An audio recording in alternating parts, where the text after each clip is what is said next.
consiglio Sciatone. Buongiorno a tutti.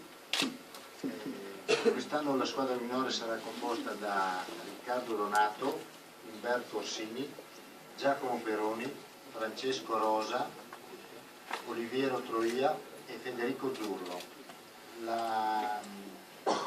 Diciamo per così dire la riserva sarà Mattia Frapporti, come dicevo prima è sicuramente parte integrante della squadra in quanto ha lavorato con noi fino a oggi e lo continuerà a fare sicuramente fino a domenica, dando anche un supporto così, per così dire, sul percorso se non dovesse correre.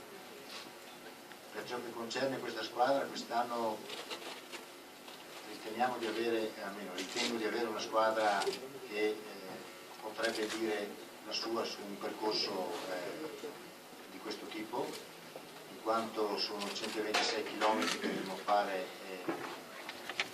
abbastanza impegnativi, non con salite che creerebbero problemi, ma sicuramente sono degli strappi che si adattano sicuramente ai nostri corridori.